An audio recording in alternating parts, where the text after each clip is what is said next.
بين الليالي ترى يا حظها الليلة بعروسنا اللي تنورها وتحييها. هذي رغد والحلا بروع تفاصيله فيها اجتمع والمحاسن كلها فيها اجتمع والمحاسن كلها فيها.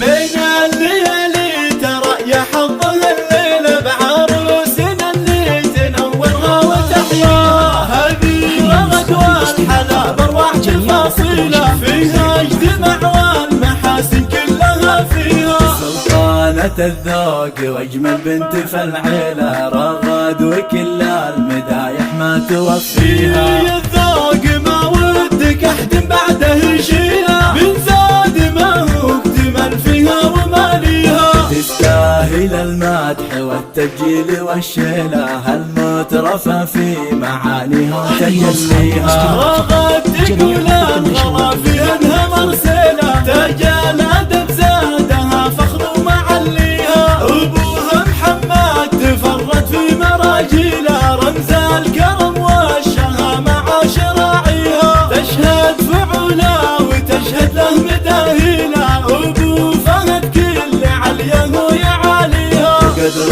امها الغاليه مسلوم تبجيله ام صالح اللي زرعت فيها مبادئها. واخوانها اهل العز ومنازيله عزوتها فيهم ولا خبتها قاويها. خواتها اجمل الورد واكاليله اوصافهم فارقه محد يغايها. من لابت العز جيل من بعد جيله حي الرشيدي على العليا مبانيها. من لابت العز جيل من بعد جيله حي الرشيدي على العليا مبانيها. بين الليالي ترى يا حظها الليله بعروسنا اللي تنورها وتحياها. هذه رغد والحلا بروع تفاصيله فيها اجتمع والمحاسن كلها فيها. سلطانة الذوق واجمل بنت في العيلة رغد وكل المدايح ما توفيها. يا الذوق ما ودك احد بعده يشيله من زاد ما هو اكتمل فيها وماليها. تستاهل المدح والتبجيل والشيله